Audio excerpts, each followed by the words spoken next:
Assalamualaikum warahmatullahi wabarakatuh. Waalaikumsalam warahmatullahi. Bismillah, alhamdulillahi rabbil alamin, wassalatu wassalamu ala asyrafil mursalin Sayyidina Muhammadin wa ala alihi wa sahbihi ajma'in. Amma ba'du. Alhamdulillah, pada kali ini, kesempatan ini kita masih dipertemukan oleh Allah Subhanahu wa taala dalam keadaan sehat walafiat.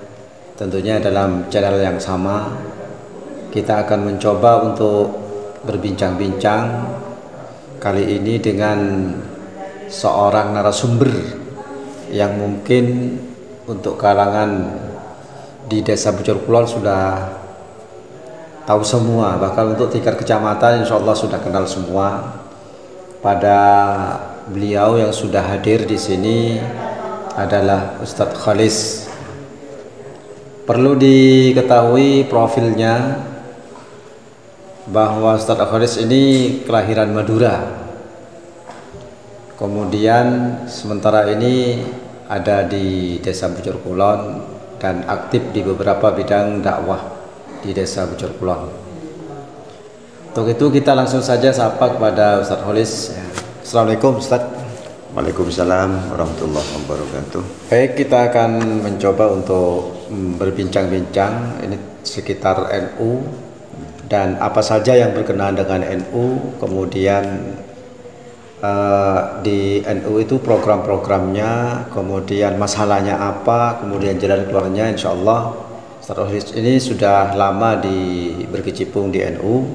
Kemudian beliau sekarang ini ada di pengurus Dewan Suriah NU. Betul. Dewan Suriah NU.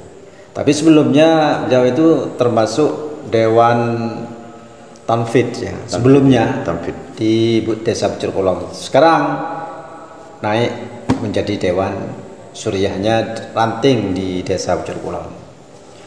Baik, kalau melihat NU Ustadz di Bujur Kulon itu kira-kira Ustadz tentunya tahu permasalahan apa, kemudian programnya apa, sedikit dibahas atau diceritakan tentang program-program NU yang ada di Desa Bujur Kulon. Ya, terima kasih. Assalamualaikum warahmatullahi wabarakatuh. Bismillahirrahmanirrahim. Ala nikmatillah wala hawla wala quwwata illa billah. Amma ba'du. Sebelum saya menyampaikan tentang keberadaan NU di Desa Bujur Kulon, mari diawali dengan tawassul yang pertama kepada junjungan Nabi kita Nabi Muhammad sallallahu alaihi wasallam wa ala alihi washabihi, kemudian kepada semua muassis Jam'iyah Nahdlatul Ulama. Mudah-mudahan dengan barokahnya beliau kita semua menjadi pengikut beliau ila yaumil akhir. Amin. Ala hadiniyah wa ala kunna ila haratin Nabi Mustafa Muhammadin sallallahu alaihi wasallam wa ala alihi washabihi wa dzurriyyatihi wa li tajmin syulillahi lahumul fatihah. Al-Fatihah. Bismillah. A'udzu billahi minasyaitonir rajim. Bismillahirrahmanirrahim. Alhamdulillahirabbil alamin arrahmanir rahim maliki yaumiddin. Iyyaka na'budu wa iyyaka nasta'in ihdinas siratal mustaqim. Siratal ladzina an'amta 'alaihim ghairil maghdubi 'alaihim waladdallin. Amin. Ya, terima kasih kepada moderator Ustadz Mahrudi atas waktunya. Sebelum saya menyampaikan tentang keberadaan NU di Desa Bujur Kulon, saya akan mengenalkan diri yang mungkin dari teman-teman cuma tahu Ustadz Khalis ini, yang dimana saya ini kelahiran Sumeneb, yaitu tepatnya pada tanggal 6 April itu 1974. Jadi sekarang ini termasuk ya hari ulang tahun saya tanggal 6 kemarin. Berarti umurnya sudah 40? Kurang lebih 45. 45 ya? Iya.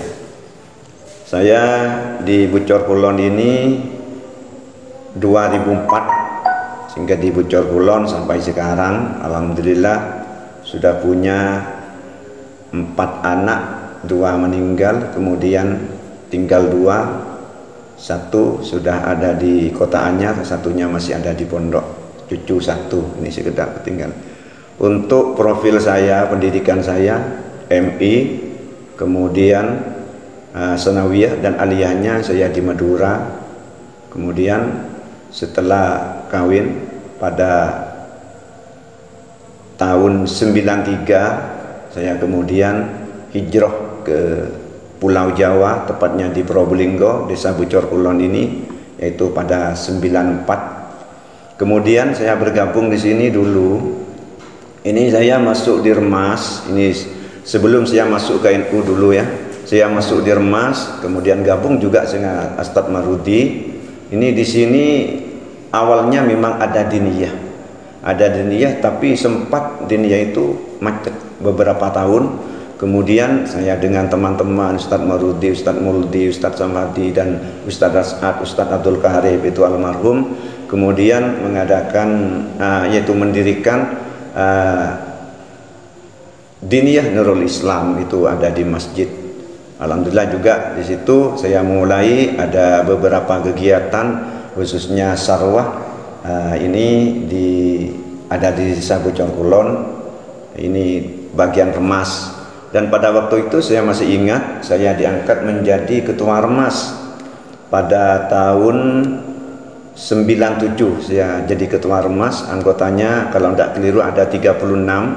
Ini ternyata yang bisa ngaji Quran dengan tepat yang lumayan itu ada 11 orang.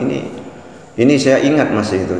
Yang lainnya itu ya tahu tapi tidak sempurna, itu seperti itu. Karena dan setelah itu saya mempunyai inisiatif bagaimana nanti anak saya, kebetulan anak saya ini yang sulung ini ya laki-laki, kemudian saya asuh sendiri, didik sendiri dengan pelajaran Al-Quran. Kemudian ya ada teman-temannya, itu awalnya saya. Kemudian kalau tidak keliru 99 itu Ansor masuk, saya masuk juga di Ansor. Dan di NU pada waktu itu kalau tidak keliru itu masih Haji Basir juga, Bapak Sunarto almarhum itu, Ustadz As'ad juga, Ustadz Sufyan itu masih di kepengurusan NU Desa Bucor Kulon. Kemudian saya diajak, kemudian setelah selang beberapa tahun, saya sudah lupa tahun kalau tidak keliru 2006, ini tepatnya tanggal 16 Ramadan, saya diundang ada rapat, kalau tidak dikeliru juga di sini di musholanya Ustadz As'ad. Saya pada waktu itu diangkat menjadi pengurus ranting NU Desa Bucor Kulon. Dan ini secara kebetulan memang saya kaget sekali, kok bisa saya masih muda, pengalaman masih kurang, kok bisa. Kemudian besoknya saya langsung pulang ke Madura, pergi ke pondok saya itu, almarhum Kiai Fauzi, kiai saya itu di pondok itu. Kemudian saya menceritakan tentang Pak Kiai, saya tadi malam diangkat menjadi ketua ranting NU Desa Bucor Kulon. Ya saya ini pengalaman saya, panjenengan sendiri tahu di pondok saya ini bukan ya, saya banyak waktu diluangkan untuk mengabdi kepada kiai, molong nyur di seperti itu. Kemudian di Bucor Kulon dijadikan pengurus NU. Bilangnya kiai ini pesannya kiai yang memberikan semangat kepada saya. Orang sing pengen NU, sing masuk NU, berdua si bekal ilmu saya tak bekal ikandi. Kemudian yang lainnya juga termasuk, jangan khawatir. Ini jadi itu yang menjadi awal-awal saya itu menjadi pengurus NU gitu. Kemudian apalagi itu tadi? Ya, kalau dilihat dari sejarahnya panjang berarti. Iya, itu awal-awalnya. Jadi intinya saya sendiri ya sampai sekarang memang mengenai kepengalaman tentang NU-an itu memang ada pepatah yang bilang ada ustadz itu memang yang ustadz yang kebetulan, atau yang memang betul, kemudian ada yang dibetul-betulkan. Yang mungkin saya termasuk ustadz yang kebetulan betul, yang ilmunya kurang, tapi memang beginilah mungkin Allah memberikan, anggaplah pangkat kepada saya merupakan ya jabatan sebagai ranting. Tapi alhamdulillah juga saya, guru saya Ustaz As'ad sini juga bilang sama dengan kiai saya itu, sudah Ustaz terima saja, nanti sambian akan ilmu-ilmu yang sambian tidak peroleh akan sambian datang sendiri.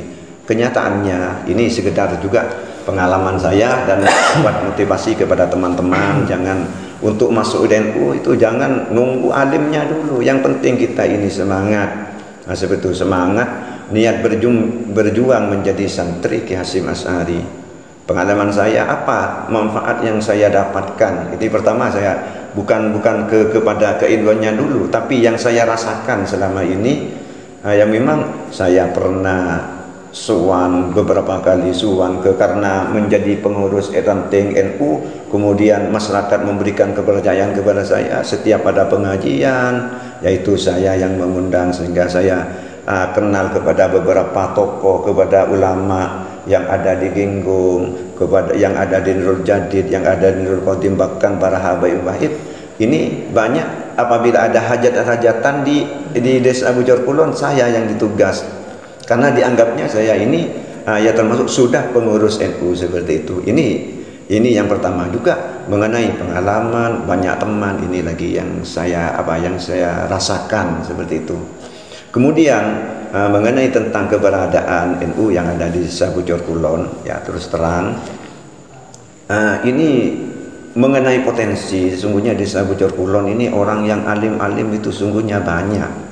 Mulai saya masa menjabat 2006 sungguhnya melihat potensi, karena anggap lebih 50% di sini ini adalah keluaran pondok seperti itu.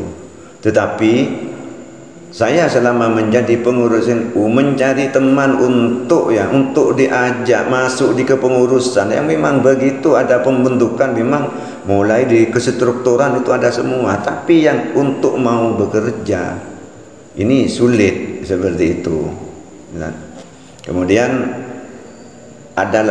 setelah jelang satu periode, kemudian saya dipilih kembali menjadi ketua tanfidz kembali, ketua tanfidz yang kedua kalinya. Saya sungguhnya sudah tidak mau, sudah diganti yang lain saja, yang banyak yang beralim. Kemudian masih saya diberi kepercayaan, dan sekarang ini yang periode ketiga saya diangkat menjadi ketua Suriah ini seperti ini. Sesungguhnya saya merasa tidak layak, banyak yang lebih seperti Ustaz Taufik ini. Saya sudah sambian aja Ustaz ya gini.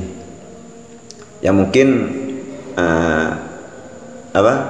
mengenai ke depan ini terus terang kekurangan yang saya alami selama ini, ya memang teman atau dalam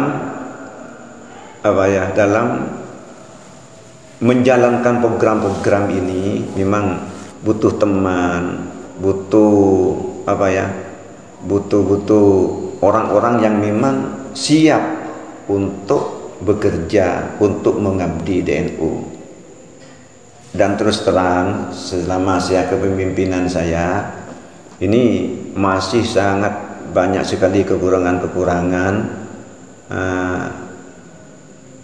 tentang program ini, perkembangan, tapi mengenai ke-NU-an yang ada di Bujur Kulon ini bukan dari kepengurusan saya, enggak, tapi memang Desa Bujur Kulon ini memang warganya ini 100% memang warga NU yang memang dari nenek moyang Bujur Kulon ini memang dilihat dari sarwa-sarwaan itu hampir tiap RT ini ada sarwa. Ini membuktikan bahwa NU di Desa Bujur Kulon ini adalah masih aktif, masih eksis seperti itu. Dan untuk paham-paham yang dikhawatirkan oleh NU, ya alhamdulillah aman-aman di Desa Bujur Kulon seperti itu, Ustaz. Baik, untuk Ustaz, biasanya kan kembali lagi kepada program NU, terutama dari segi pendidikan. Sekarang ini kan katanya Ustaz itu barusan banyak sekali paham-paham yang nyeleneh lah istilahnya ya. Ini kira-kira Ustaz itu melihat atau memandang program NU untuk masuk ke sana itu seperti apa? Gitu. Ya memang itu lemahnya di kita ini adalah memang saya beberapa kali mengikuti rapat-rapat di MWC. Saya mengusulkan agar membuat kurikulum tentang KNU-an itu mulai dari tingkat dasar MI sampai sanawiyah sampai aliyah, yang memang untuk di lembaga saya itu memang saya untuk pegangan saya sebagai pengajar di dunia di lembaga saya, di lembaga Nurul Islam itu memang itu yang dibuat yang dibuat pegangan saya. Materi itu saya ambilnya itu di Sumeneb. Di Sumeneb itu memang kurikulum itu ada tentang KNU-an mulai dari tingkat dasar. Bahkan SD itu dulu di sana itu tidak maju. Sekarang karena kerjasama dengan NU, pelajaran SD juga ada tentang KNU-an. Sungguh ini sekarang SD sekarang mulai maju. Nah, jadi untuk pengenalan mulai dari dini, makanya kenapa kok sulit untuk mencari kader-kader KNU-an. Ini kan NU baru anggap di Probolinggo baru belakangan karena adanya PKPNU ini. Tetap bisa tahu tentang bagaimana sesungguhnya kita ini menjadi pengurus, bagaimana kita tanggung jawab, bagaimana ke depan sesungguhnya program yang harus dijalankan. Nah, ini alhamdulillah dengan PKPNU saya banyak sekali ilmu yang didapat dari itu. Yang mungkin untuk ke depan di samping yang pertama untuk meningkatkan keinginan motivasi untuk lebih mencetak kader-kader KNU-an, yang pertama membuat kurikulum tentang KNU-an yang mulai di tingkat dasar sampai tingkat MA, atau yang sudah berhenti di sekolah seperti kajian-kajian kitab kuning yang sudah dilaksanakan di JP itu, ya alhamdulillah itu bagus sekali. Kemudian apabila ada kesempatan, mari kita sama-sama untuk mengadakan PKPNU, yaitu membuat kader-kader penggerak NU. Jadi biar tahu bagaimana sesungguhnya NU yang sesungguhnya. Tanpa kita dilatih untuk pengkaderan, ya sulit seperti itu. Jadi harapan saya ke depan, jadi di bidang pendidikan itu seperti itu. Oke, itu targetnya untuk Ustaz sendiri, ya, untuk ke jenjang PKP. Iya, ke jenjang PKP. PKP itu apa itu? PKP itu pengkaderan gitu. PKP itu yaitu pendidikan pengkaderan Nahdlatul Ulama. Jadi di sana digembleng yang sekian padat, ketat, kemudian memang sungguh-sungguh tentang mulai dari awal NU berdiri, kemudian bagaimana perjuangan para muassis Nahdlatul Ulama itu, kemudian di sana itu dipaparkan di sana tentang sejarah-sejarah NU, tentang bahwa NU itu bukan main-main, mulai dari lambangnya, kemudian timbul semangat-semangat. Ya, saya rasakan teman-teman ini sekarang yang sudah PKP, tanpa PKP kita mustahil ya. Iya, mustahil untuk berjuang. Lain dengan dulu, lain dengan zaman-zaman dulu. Walaupun tidak ada PKP seperti sekarang, dulu ini memang masyarakat itu lebih di bidang untuk bertanya, untuk sharing, untuk dalam masalah-masalah apapun, masalah ubudiyah, masalah hukum itu memang kesuannya itu ke ulama, tanyanya itu ke ulama, kan seperti itu. Kalau sekarang kan enggak. Makanya orang itu sudah mulai banyak yang jauh dari ulama seperti itu. Artinya kegunaan dari PKP itu sendiri mari kita kecintaan kepada ulama itu lagi seperti itu. Baik. Tadi kita itu ngomongnya ke program ya, ke program. Jadi program di NU itu sekarang ini agak mulai sudah.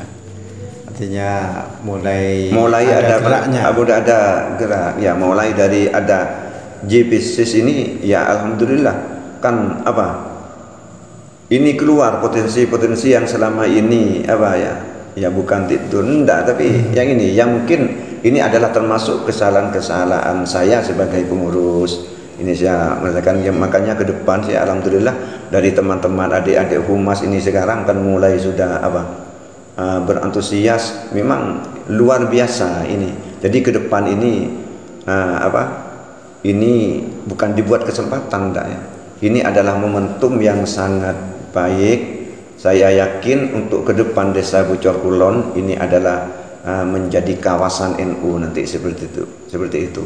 Ini kan orang-orang awam sudah NU dengan gerakan-gerakan tasarruf ini sudah menyentuh kepada masyarakat seperti itu.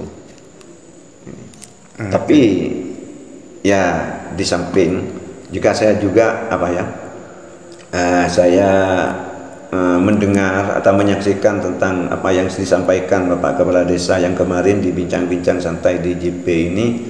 Beliaunya itu menginginkan juga kantor, ya fasilitas seperti itu. Ya mari kita Bismillah ke depan, mudah-mudahan NU ini semakin jaya, semakin terus berkembang di Desa Bocor Kulon seperti itu. Baik, untuk sementara ya, program di NU di JPSIS ini kan ada banyak program. Iya. Kalau start melihat itu program yang paling prioritas itu sebenarnya program apa di sana? Ini sesungguhnya yang menjadi prioritas. Ini barusan ini saya datang dari Kifayah. Ini ya, memang di sini ini untuk tanah kuburan ini sangat ya memang memprihatinkan. Ini juga adalah merupakan tugas kita bersama ini, karena tempat kita ini yang terakhir yaitu alam kubur yang harus kita juga dihormati seperti itu. Ini yang ada di Desa Bocor Kulon, saya menyaksikan beberapa kejadian setelah ada orang meninggal, kemudian sempat sudah mau menggali, kemudian dilarang, jangan di situ, dipindah lagi, ada beberapa seperti itu. Jadi yang sangat dibutuhkan oleh masyarakat ini adalah lahan kuburan, kemudian perawatan kuburan, bukan cuma bersih-bersih, kemudian status kepemilikan, status wakaf itu tanah itu sendiri. Ini jadi seperti desa-desa yang lain ini sudah bagus-bagus sudah tentang tanah-tanah kuburan seperti itu. Jadi menginginkan bagaimana nanti NU ke depan tampil di situ, membenahi tanah-tanah kuburan yang sudah ada di Desa Bocor Kulon, kemudian status kepemilikannya bagaimana, apa pribadi, apa wakaf, kemudian kalau wakaf atau kalau pribadi nanti dibuatkan pagar nanti yang bagus, apalagi bisa membuat pagar-pagar yang sekiranya awet seperti tembok seperti itu. Kemudian jalan yang menuju ke pokoknya tanah kuburan yang sekiranya nanti bagus seperti desa-desa yang sudah maju. Ini lagi ada beberapa blok ini seperti di kampungan ini sangat memprihatinkan. Di sana apabila ada orang meninggal seperti musim hujan itu ya masih pakai vitek seperti itu ya, sangat nggak ada kuburan umum, tidak ada kuburan umum itu diantaranya juga program yang harus menjadi prioritas itu di sana, di samping pendidikan itu tadi. Kemudian lagi ini tentang pendidikan ini tadi itu secara khusus kepada anak didik, kepada masyarakat secara umum seperti itu kan.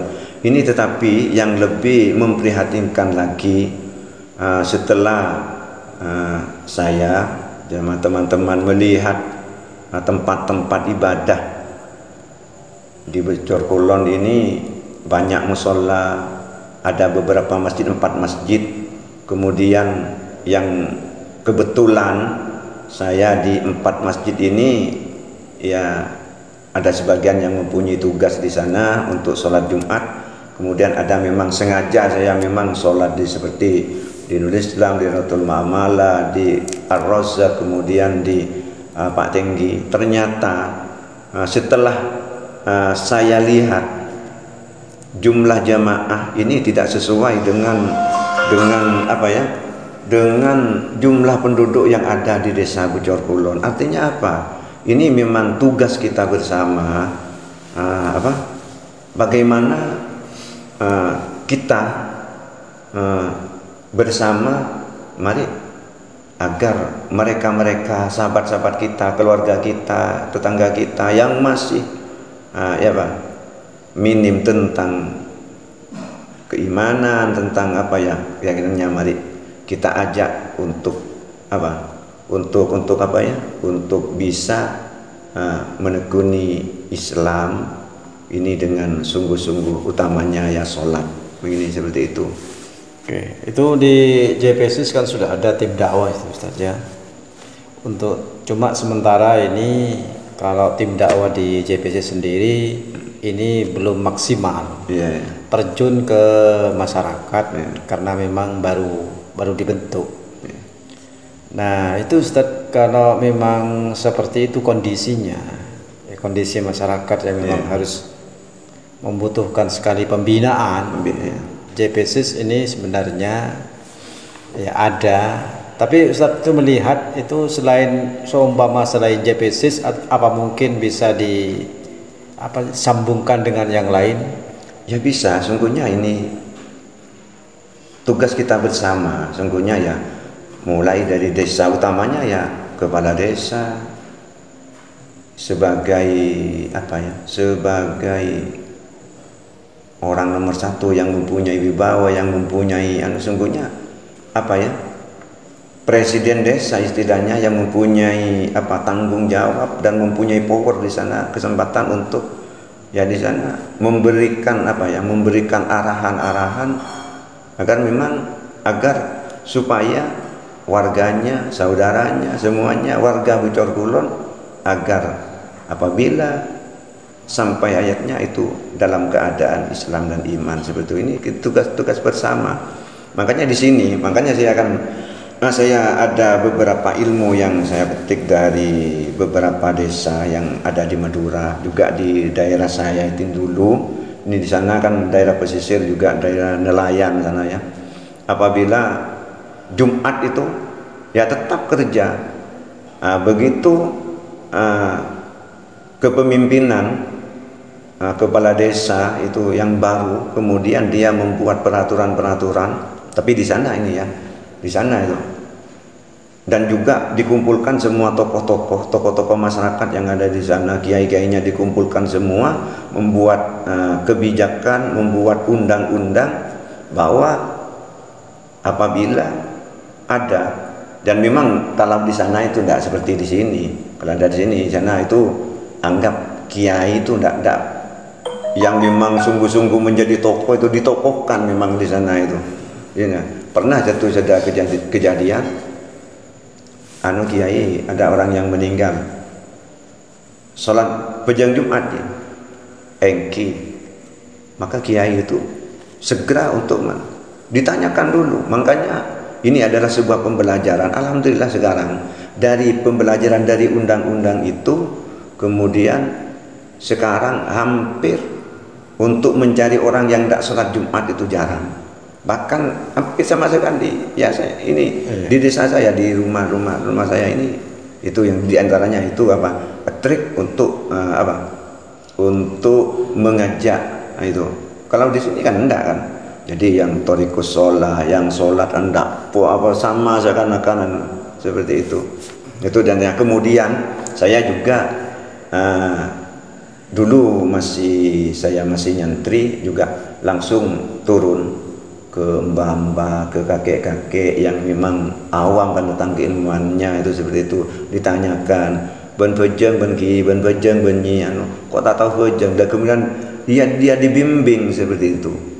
Jadi untuk pendidikan ini kita bisa dari JBC, dari relawan yang sudah ada ini, mulai dari RT 1 RT 28 ini, mari kita bersama-sama. Ini sudah dakwah, bukan cuma tim dakwah khusus, kita ini semuanya sudah DNU, sudah tim dakwah seperti itu.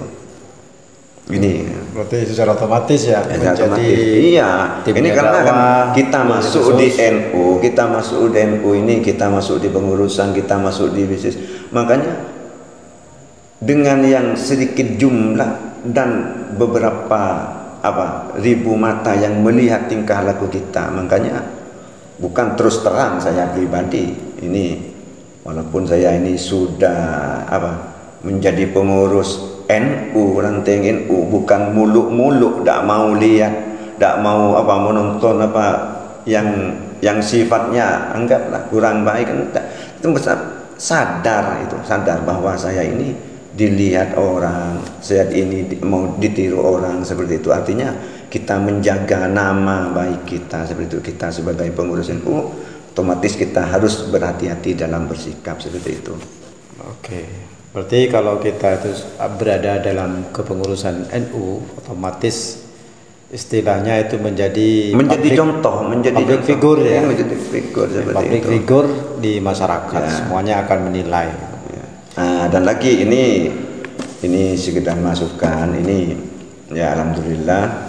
Mari ke depan harapan saya ke depan nanti ke semua kepengurusan, baik pengurusan struktur yang ada di ranting NU, kemudian yang ada di mari kita sering-sering mengadakan pertemuan, sharing-sharing, karena kekurangan yang kekurangan saya yang tahu bukan saya sendiri tapi teman-teman seperti itu. Jadi di situ ada rapat, ada pertemuan, kemudian saling tanya apa kekurangan, kok apa sih terus seperti itu. Artinya seperti itu yang bagus menurut saya. Seperti di imam-imam di masjid umpamanya itu secara intern harus ada rapat-rapat tertentu, kemudian saling menanyakan. Seperti sholat tarawih, engkau santak kendun apa njoyon, engkau ngader mana, ingat apa sih sedengan. Seperti itu. Itu sebagai contoh saja seperti itu. Baik. Mungkin ada harapan-harapan yang lain, Ustaz, harapannya NU ke depan. Harapan NU ke depan ini, NU ke depan tergantung pemuda kita sekarang ini. Ya. NU ke depan tergantung pengurus pemuda yang sekarang ini. Kalau pemudanya sudah tidak peduli kepada NU, pemudanya tidak kenal kepada NU, warganya tidak kenal kepada NU, maka jangan diharap ke depan NU akan bagus. Juga para sepuh, tokoh-tokoh kalau tidak bergerak, tidak bersama-sama memberi keinginan untuk NU ke depan, tidak menata mulai dari sekarang, jangan harap. Artinya mari sekarang ini sudah yang lalu biarkan sudah berlalu, kita sekarang menata buku yang baru.